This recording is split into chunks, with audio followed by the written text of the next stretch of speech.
C'est dimanche, bon dimanche. Bon dimanche, c'est un peu bizarre. Ce que je cherche, c'est pas de démonstration, on n'est pas dans un espace de je vous dis ça parce que j'aime. Non, c'est plutôt les choses qui me troublent, les choses qui me chiffonnent, les choses qui me dérangent. Et finalement, la question, ce serait ça. C'est-à-dire que les choses qui vous emmènent le plus loin en littérature, c'est les trucs où les types s'enfoncent.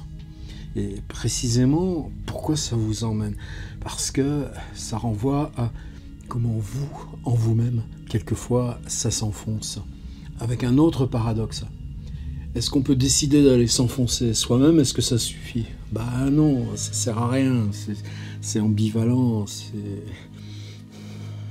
c'est une énigme. Alors on va aller la voir. J'ai ressorti ça, je crois que j'en avais jamais parlé encore. Inferno, August Strindberg, 1895. On est à Paris et c'est écrit en français. On va y revenir. Ça s'appelle le premier chapitre, La main de l'invisible. Avec une joie féroce, je revenais de la gare du Nord où j'avais laissé ma petite femme, partie pour rejoindre notre enfant tombé malade au pays lointain. Consommer l'immolation de mon cœur. Les dernières paroles, à quand? À bientôt? Résonnèrent encore comme des mensonges non avérés, parce qu'un pressentiment me disait que c'était à jamais. Et ces adieux donnés et rendus au mois de novembre 1894 furent les derniers, puisqu'en ce moment, mai 1897, je n'ai pas encore revu mon épouse bien-aimée. Arrivé au café de la Régence, je m'assis à la table que j'avais occupée auparavant avec ma femme, ma belle geôlière qui guettait jours et nuits mon âme, devinait mes pensées secrètes, surveillait le cours de mes idées, jalousait mes aspirations vers l'inconnu. Rendu à la liberté, une expansion subite s'empara de moi, m'emporta au-dessus des petitesses de la grande ville, théâtre des combats intellectuels où je venais de remporter une victoire en soi futile pour moi, immense et qui constituait l'accomplissement d'un rêve de jeunesse nourri par tous mes contemporains et compatriotes littéraires et réalisé par moi seul, être joué sur une scène de Paris. Le théâtre me dégoûtait comme tout ce que l'on a obtenu. La science m'attirait. Ayant à choisir entre l'amour et le savoir, je m'étais décidé pour les connaissances suprêmes, et le sacrifice de mes affections me fit oublier la victime innocente, immolée sur l'autel de mon ambition ou de ma vocation. De retour dans ma méchante chambre d'étudiant au quartier latin, je fouillais mon coffre-fort et tirais de leur cachette 6 creusets en porcelaine fine que j'avais pris soin d'acheter en prélevant de l'argent sur mes ressources. Une pince et un paquet de soufre pur achevaient l'installation du laboratoire. Un feu de forge est allumé dans la cheminée, la porte fermée, les rideaux baissés, car 3 mois après l'exécution de Caserio, il n'est pas prudent de manier des ustensiles chimiques à Paris. La nuit tombe, le soufre brûle la flamme infernale, et vers le matin je constate la présence de carbone dans ce corps, estimé simple, le soufre. Et par là je crois avoir résolu le grand problème, renversé la chimie régnante et gagné l'immortalité accordée aux mortels. Or, la peau des mains, cuite devant le grand feu, tombe en écailles. La douleur provoquée par l'effort même de me déshabiller me rappelle le prix de ma conquête. Seul au lit qui sent la femme, je me trouve bien heureux. Un sentiment de pureté d'âme, de virginité mâle, me fait voir le passé conjugal comme quelque chose de malpropre. Je regrette de n'avoir personne à rendre grâce de ma libération des liens sordides, rompus sans trop de phrases, car je suis devenu athée au cours des temps, alors que les puissances inconnues laissaient aller le monde sans donner signe de vie. Quelqu'un que je puisse remercier? Il n'y a personne. L'ingratitude force et me pèse. Jaloux de ma découverte, je néglige les démarches pour la divulguer. Ma timidité ne recherche ni les autorités ni les académies. Toutefois, je continue mes expériences, tandis que les gerçures des mains s'enveniment, que les crevasses éclatent, se remplissent de poussière de coke, que le sang suinte, que les douleurs deviennent insupportables. Tout ce que je touche me fait mal, et enragé des supplices que je veux attribuer à des puissances inconnues qui me persécutent et entravent mes efforts, Depuis tant d'années, j'évite les hommes, néglige les réunions, décommande les invitations, éloigne les amis. Il se fait autour de moi du silence, de la solitude. C'est le calme du désert, solennel, horrible, où par bravade je provoque l'inconnu, luttant corps à corps, âme à âme. J'ai prouvé la présence du carbone dans le soufre. Je vais y déceler l'hydrogène et l'oxygène, car il faut qu'ils y soient. Mes appareils ne suffisent plus, l'argent me manque, mes mains sont noires et sanglantes, noires comme la misère, sanglantes comme mon cœur. Pendant ce temps, en effet, je restais en correspondance avec ma femme, je lui racontais les succès de ma chimie, à quoi elle répondait par des bulletins au sujet de notre enfant, semant des petits conseils sur l'inanité de ma science et sur la folie de gaspiller tant d'argent. Dans un accès d'orgueil légitime, en une furie de souffrance volontaire, je commets le suicide en expédiant une lettre infâme, impardonnable, où je repousse à jamais femme et enfant, laissant entendre qu'une nouvelle liaison amoureuse occupe mon esprit. Le coup à porter. Ma femme répond par une demande de divorce. Seule, coupable de suicide et d'assassinat, j'oublie le crime pour les chagrins et les soucis. Personne ne me visite, je ne peux voir personne, froissé que je suis avec tout le monde. Je me sens sublime, flottant sur la surface de quelque mer. J'ai levé l'ancre, je n'ai nulle voilure. Cependant, la misère signifiée par la note non soldée interrompt les travaux scientifiques, les spéculations métaphysiques en me rappelant à la terre. C'est ainsi que Noël approche. J'ai refusé vertement une invitation dans une famille scandinave dont l'atmosphère me déplaît à cause des irrégularités pénibles. Sitôt seul le soir, je me repens, j'y vais, on s'attable. Le réveillon commence avec un vacarme et une joie exubérante parmi les jeunes artistes qui se trouvent là comme chez eux. Une intimité qui me répugne, des gestes, des physionomies, en un mot, un ton qui ne sent pas la famille, m'accable d'un malaise indescriptible. Et au milieu de la Saturnale, la tristesse évoque à mon esprit la maison paisible de ma femme.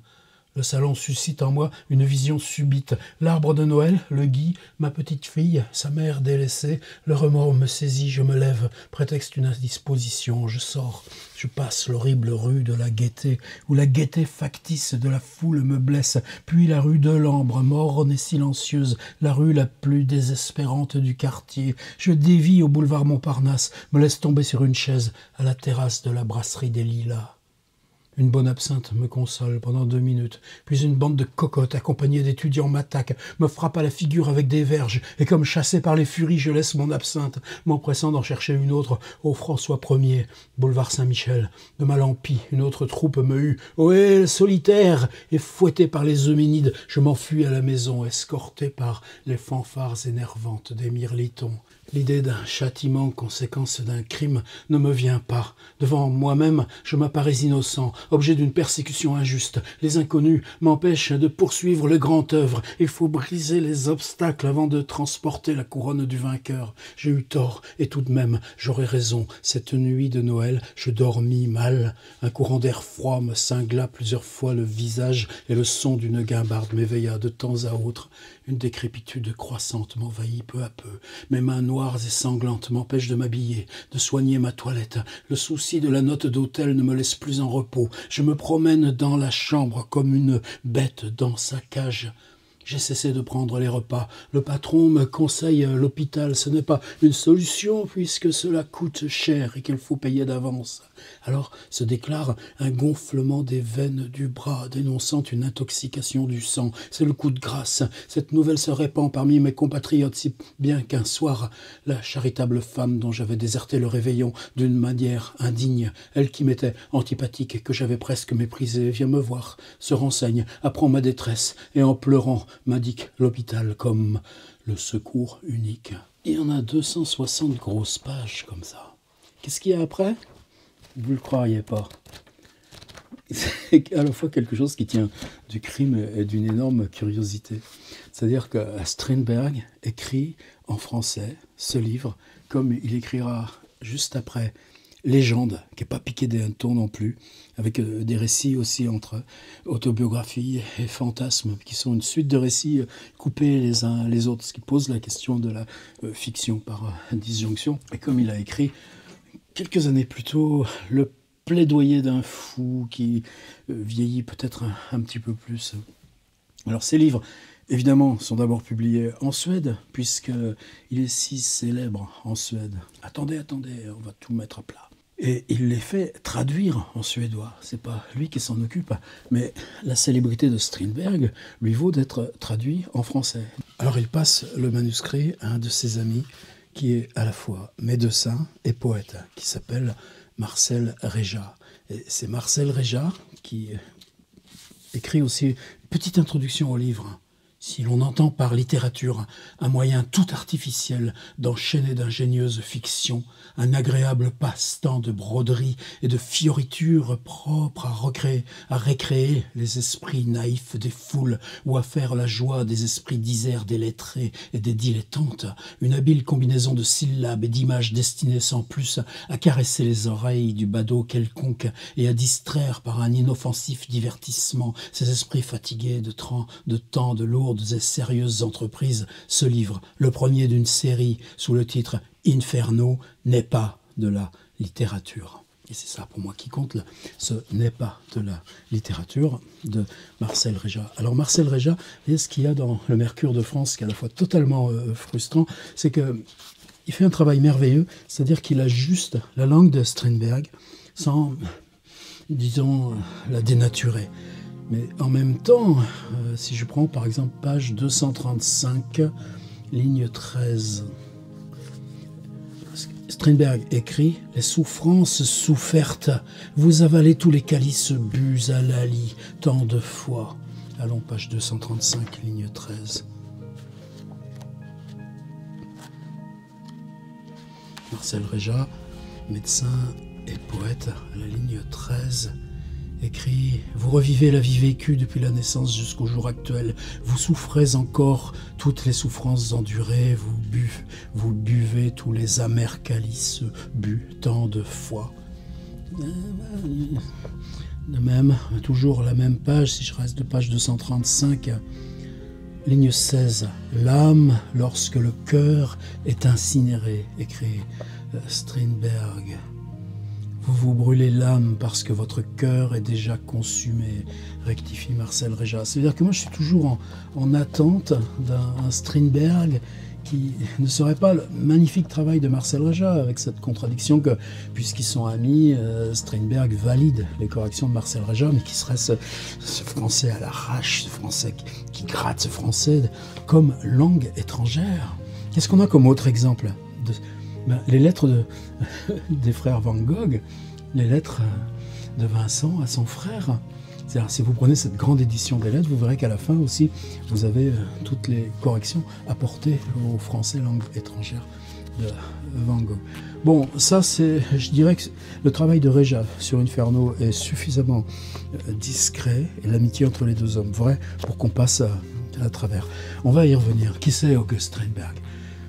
Il est né en 1849, c'est déjà une génération après Flaubert et Strindberg, et puis à mi-chemin entre eux et Rimbaud, Marcel Proust qui va arriver. C'est une espèce, il y a Huysmans, il y a tout ça, il n'y a pas de trou dans la littérature, mais c'est une époque un petit peu charnière. Je pense que, alors là, c'est là où pas question d'aller faire des leçons de littérature. Strindberg est immense. Il a le statut dans sa langue peut avoir Marcel Proust chez nous. C'est-à-dire que l'image de Strindberg dans la langue française, elle est tout simplement le fait qu'on a à peine la moitié de son travail traduit, disponible. Et pourtant, c'est un continent. Alors un continent c'est quoi Strindberg ? C'est d'abord entrer dans la littérature jeune avec des articles, puis qu'est-ce qui établit la relation, qu'est-ce qui établit la possibilité de passer d'une langue à l'autre dans toute l'Europe, d'aller à Berlin ou à Paris ou à Londres, c'est le théâtre, c'est pas les livres.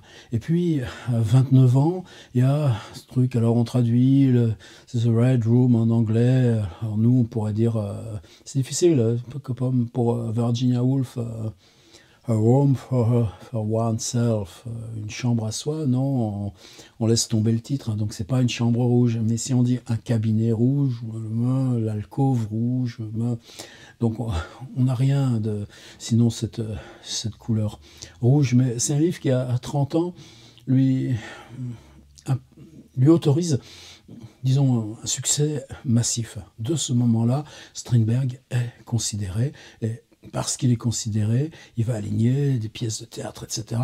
Et ce cabinet rouge, ça l'établit comme, il s'en revendique, écrivain naturaliste. Alors, il apportera une variante. Aujourd'hui, on dirait la réalité augmentée, lui dit c'est du naturalisme augmenté. Mais ensuite, ce qui vient, par exemple, c'est le fils de la servante. Et par le fils de la servante, c'est dire, dans ce monde intellectuel où je débarque, qui je suis, quelle vie j'ai eu pour arriver là. C'est quelque chose, la vie du jeune Strindberg. C'est être précepteur de gamin d'un médecin. Par contre, toujours, il y a ce truc de la médecine, de la chimie qui est pas loin derrière. Il se fait instituteur dès qu'il a le droit d'exercer ce métier, mais les instituts, t'as les pauvres, puis t'as l'institut qui est juste là, et puis ensuite commence la hiérarchie sociale. Qu'est-ce qu'il étudie? Les lettres? Non, il étudie la chimie. Cette grande bascule qu'il y a dans Inferno se prépare, elle est en amont même de son établissement ou de ses conquêtes en littérature. C'est-à-dire qu'on a quelqu'un qui, de ses 30, disons, jusqu'à ses 45 ans, c'est-à-dire l'âge où, quand il vient à Paris, c'est déjà un trajet d'écrivain considérable et massif. Et c'est ce côté massif que nous, on applique un filtre, donc reste plus que des textes isolés au bord de la vaste mer, roman. C'est magnifique, au bord de la vaste mer, mais ça ne donne pas l'idée du continent qui l'appuie. Or, ces textes, le fils de la servante au bord de la vaste mer, si on les disjoint de cet énorme substrat, du coup, on fabrique un écrivain intellectuel, alors que il y a cette espèce d'énergie, cette espèce de masse. À cette époque, il est marié, il va avoir 3 enfants, et puis c'est ça. On laisse tomber, on part.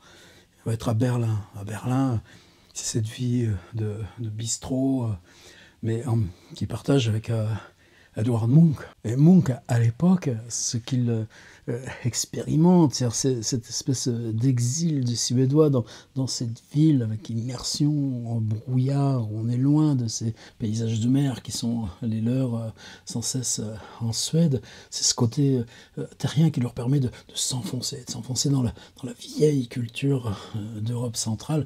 Et c'est des moments là aussi charnières pour l'un comme pour l'autre. C'est le moment où Strindberg commence aussi d'être... il peint en même temps que Munch écrit, mais Strindberg peintre, c'est pas n'importe quoi. Même si c'est pas Munch. Il photographie. Et là, vous pourrez trouver facilement, il y a un musée August Strindberg à Stockholm, et qui ont mis en ligne, c'est facile à trouver, vous trouverez à la fois tout un travail qui fait pour aller pousser la photographie à l'excès, à sa limite. Est-ce qu'on peut enlever l'appareil photo? Est-ce qu'on peut enlever la lentille? Est-ce qu'on peut s'immerger? Est-ce qu'on peut aller au contact? Cette notion d'image que la photographie avec quoi la photographie nous rapproche? Est-ce que pour éclater l'image, on peut supprimer sa médiation matérielle? Et lui, ce sera ce qu'il nomme, c'est l'estographe, c'est tout ce travail sans appareil. Bon, il n'est pas le premier, il y a toujours des artistes qui travaillent en permanence sur la photographie sans appareil photo. Mais lui, il est là. Et puis de l'autre côté, des séries de portraits, des super beaux portraits, mais aussi des autoportraits. Et on a quand même 75 de ces portraits, dont une 50aine d'autoportraits à l'intérieur. C'est du même ordre que Rembrandt, pour moi, de ce point de vue-là. Et je pense que c'est important à garder en tête dans ce rapport que Strindberg inaugure, de la même façon que Proust, un petit peu après, l'inaugurera chez nous, qui est ce rapport de traverser l'autobiographie, non pas pour aller vers ou écrire l'autobiographie, mais en la traversant, casser les codes et puis retrouver cette réalité crue, implacable, indiscutable. Par exemple, dans ce qui va travailler avec Créancier, Destin et Visage, Le Paria, un essai aussi qui va lui valoir le renforcer encore plus dans cette idée d'écrivain sulfureux, tout simplement un essai sur l'égalité des femmes. Et ça, c'est des personnages, c'est le premier à travailler dans la littérature, le fait qu'on ne s'occupe pas d'intrigue ou de développement, mais d'entrer, d'éclater de l'intérieur la situation intérieure des personnages, les contradictions internes des personnages. Alors évidemment, tout ça, Dostoïevski, on est tous dans le même... ce sera la même rupture dans une autre langue un peu plus loin. Alors, Berlin, rencontre d'une jeune Autrichienne qui a 20 ans, lui il en a plus de 40, et ça va durer 2 ans. Ils auront une petite fille, ils vivent ensemble en Autriche. C'est une jeune fille qui dispose elle-même de château en héritage, et puis on vient à Paris. Et là c'est une période, par exemple, une période sur quoi on sait très peu, et c'est à Rouen, ouvrier dans une usine de chimie qui s'appelle Malétra, Sotteville-lès-Rouen. Qu'est-ce qu'il fait exactement dans cette usine de chimie? Pourquoi? Quelle rupture? Comment ça se fait que quelqu'un aussi célèbre et avec tant de pièces jouées soit réduit à cette condition? On ne le sait pas. Par contre, est-ce que c'est pas précisément justement pour toucher la chimie de près? Alors ça, c'est l'avant. Ensuite, il y a l'après. L'après, ce sera quoi? Eh bien, il repartira en Suède, il va continuer, et puis là, vous aurez quoi? Vous aurez la sonate des spectres, vous aurez la danse de mort, vous aurez cette espèce de texte très étrange qui s'appelle en français la Grande Route, mais c'est vraiment transcrit littéralement du suédois, qui mélange prose, vers, et puis qui est une suite de rencontres avec un maçon, rencontre avec un instituteur, rencontre avec un philosophe, rencontre avec un perdu, un errant, et cette suite de rencontres, ce sera son testament, parce que, allez, c'est quoi cette route? Ben, c'est la route qui passait chez lui devant l'enfance, c'est-à-dire c'est revenir aux situations de l'enfance, mais simplement cette grande route, elle s'appelait comme ça, mais où est-ce qu'elle amenait? Elle amenait au cimetière, à l'écart du village. Et donc, ce travail en boucle fait que cette pièce, ça va être personne ne reconnaîtra l'idée qu'on aura de sommet. Alors, vous voyez, c'est simplement ça que je voulais dire. Il y a un avant, il y a un après. Avant, il y a des suites de romans où il y a cette mise en cause de l'intérieur du naturalisme par l'autobiographie, simplement comme matière, comme ce qu'on fait éclater. Et puis ensuite, il y aura ces choses beaucoup plus allégoriques, métaphoriques, mais qui nous saisissent. Danse de mort ou sonate des spectres ou la Grande Route, qui font partie de notre paysage moderne. Et puis entre les deux, eh bien, il y a ces 3 ans, 4 ans à Paris. Et ces 4 ans à Paris, c'est ça, c'est Inferno. C'est-à-dire qu'on renonce à la littérature. Et on renonce à la littérature pourquoi? Pour faire de l'or. C'est-à-dire, pourquoi j'aime cette ouverture? C'est parce que ces mains qui se brûlent, ces mains qui se crevassent, ces mains malades, ces rocs. Le corps est mis lui-même en perte. Et que dans cette écriture de ce corps qui se perd devient finalement l'immense victoire ou réussite de ce qu'on ne réussit pas. C'est-à-dire ce rêve fou ou ce fantasme qu'il nous fait croire avoir accompli de la transmutation des matières en or, cette révision totale de l'idée même de la matière et de la chimie, eh bien finalement, ce sera la reconquête de la littérature. Moi, c'est juste ça, cette question. Après, je vais lire un autre petit bout d'Inferno. Je ne sais pas si c'est des livres que vous avez chez vous. C'est ça qui est peut-être un petit peu vraiment aussi dommage, c'est-à-dire que il y a toujours cet effet tout à l'heure j'utilisais le mot filtre, hein, c'est-à-dire que oui, au bord de la vaste mer, on le trouve dans tellement de nos bibliothèques, qu'à voir combien de fois on le retrouve chez les bouquinistes ou le Fils de la Servante.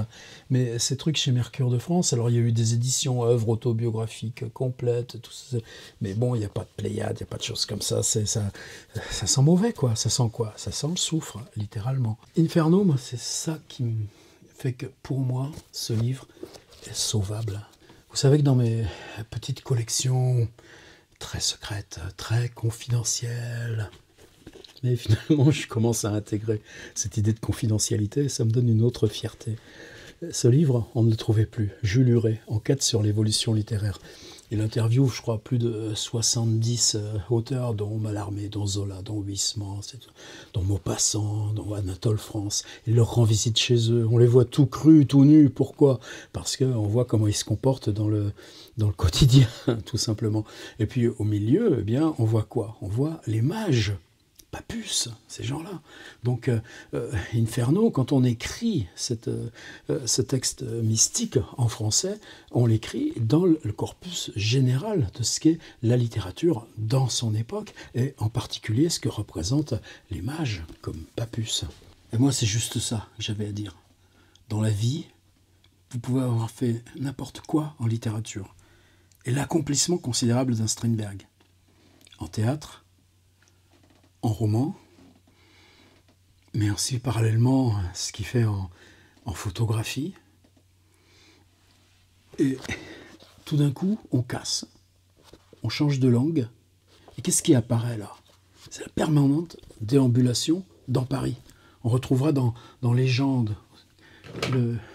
Est-ce que c'est le plus beau de Légende? Je ne sais pas. Mais en tout cas, tous ceux qui aiment Strindberg et Légende, c'est que la figure récurrente qui est admirable, c'est un inconnu. Et cet inconnu, on le voit surgir, on le voit apparaître, on sait jamais même, on le reconnaît, mais c'est pas jamais vraiment la même apparence. Et puis une fois, on le suit dans le jardin du Luxembourg fermé, on passera de l'autre côté des grilles, c'est complètement mystique. Et puis il y a ces conversations tout le temps avec cet inconnu qui reviennent, reparaissent à l'intérieur des différents récits. Eh bien, c'est la ville de Paris qui est très proche presque de celle de Lautréamont qui revient encore. Alors ouais, mon truc, c'est peut-être un peu décousu, ouais, c'est pas Strindberg. Par exemple, si vous ouvrez Wikipédia français, ça tient en 30 lignes. Vous savez l'astuce, hein, vous prenez dans la barre des menus et au lieu du Wikipédia fr/, vous mettez Wikipédia en/ et vous entrez déjà dans la page anglaise, ben, il y en a 4 fois plus. Donc c'est limite. On se les impose à nous-mêmes. Je brûle dans ma cheminée des charbons appelés têtes de moineaux, à cause de leur forme ronde, homogène. Un jour que le feu s'était éteint avant combustion complète, je ramasse un conglomérat de charbon qui offre les traits d'une figure fantastique. Une tête de coq à crête superbe, avec un tronc plutôt humain et des membres entortillés. On eût dit un des démons représentés dans les sabbats du Moyen-Âge. Le lendemain, je ramasse un groupe magnifique de 2 gnomes ou lutins ivres qui s'embrassent, les habits flottants. C'est un chef-d'œuvre de sculpture primitive. Le 3e jour, c'est une Madone avec l'enfant, de style byzantin, d'une ligne incomparable. Je les garde tous 3 sur ma table après les avoir dessinés au crayon noir. Un peintre ami vient me voir. En regardant les 3 statuettes avec une curiosité croissante, il me pose la question « Qui a fait ça ?»« Fait ?» Afin de le mettre à l'épreuve, je lui dis le nom d'un sculpteur norvégien. « Tiens, convient-il, je voudrais les attribuer à Kittelsen, le célèbre illustrateur des sagas scandinaves. Je ne croyais pas à l'existence des démons, mais désireux de voir l'impression de mes statuettes sur les moineaux habitués à prendre le pain au dehors de ma fenêtre, je les expose sur le toit. Les moineaux s'effrayent et s'abstiennent. Donc, il y a une ressemblance que les animaux même peuvent percevoir. Il y a une réalité sous ce jeu de la matière inerte et du feu. Le soleil qui chauffe les figurines fait crever le démon à crête de coq, ce qui me rappelle la légende des paysans qui disent que les lutins meurent s'ils s'attardent après le lever du soleil. Vous en voulez d'autres? Vous en ferez 3 heures, moi. Un dernier. Au commencement de juillet, les étudiants partis en vacances laissèrent l'hôtel vide. C'est pourquoi l'arrivée d'un étranger dans la chambre voisine de ma table de travail excite ma curiosité. L'inconnu ne parle jamais, il semble occupé à écrire derrière la cloison qui nous sépare. Bizarre tout de même qu'il recule sa chaise toutes les fois que je pousse la mienne. Il répète mes mouvements comme s'il voulait m'agacer par son imitation. Cela continue 3 jours. Le 4e, je remarque que quand je vais me coucher, l'autre se couche dans la chambre qui est auprès de ma table. Mais une fois au lit, je l'entends qui va se coucher dans l'autre chambre et occuper le lit voisin du mien. Je l'écoute étendu parallèlement à moi. Il feuillette un livre, puis éteint la lampe, respire, se retourne et s'endort. Un silence parfait règne dans la chambre auprès de la table. Donc, il habite les deux chambres. C'est désagréable d'être assiégé des deux côtés, seul, tout seul. Je prends le dîner sur un plateau dans ma chambre. Je mange si peu que le garçon, compatissant, a pitié de moi. Je n'ai pas entendu ma voix depuis une semaine, et faute d'exercice, le son commence à disparaître. Je n'ai plus le sou, le tabac, les timbres-poste me font défaut. Alors, dans un suprême effort, je concentre ma volonté. Je veux faire de l'or par la voie sèche et par le feu. L'argent se trouve, les fourneaux, les creusets, les braises, le soufflet, les pinces. La chaleur est excessive, et nu jusqu'à la ceinture comme un forgeron, je sue devant le feu allumé. Mais les moineaux ont fait leur nid dans la cheminée, et la fumée de charbon entre dans la chambre. J'enrage après le premier essai à cause des maux de tête, de l'inanité de mes opérations, puisque tout va à l'envers. Après avoir refondu la masse 3 fois au feu de forge, je regarde l'intérieur du creuset. Le borax a formé une tête de mort, avec 2 yeux luisants qui me percent l'âme comme une ironie surnaturelle. Encore aucun grain de métal, et je renonce à une nouvelle expérience. August Strindberg, Inferno. Vous voyez ce truc, c'est toujours facile de dire « Ouais, il y a 2 grandes époques dans Strindberg, et puis au milieu, il y a Paris, et puis à Paris, il devient fou, c'est la psychotique expérience, il pète les plombs, quoi. » Je sais pas. C'est-à-dire, cette volonté d'écriture, c'est se dire à quel endroit, si vous quittez l'armature même du roman, et que vous entrez dans ce que Bataille nommait l'expérience intérieure. Comment vous le racontez, l'expérience intérieure? Seul dans la ville, les gens que vous rencontrez, la petite crèmerie où on va le midi, les déambulations dans le jardin du Luxembourg, les conversations avec des inconnus, et puis cette vie dans les hôtels. Il y a une plaque maintenant sur la porte en bas de l'hôtel. J'ai l'impression d'un livre extrême, et que ce livre extrême, pour nous, il y a vachement à prendre. Pourquoi? Parce que si tu ne travailles pas là, sur le dedans du ciboulot, si tu vas pas travailler sur le ciboulot, à l'endroit justement que ça se fissure et que ça pète, comment que t'écrirais la suite? Hein? Comment que t'écrirais la suite?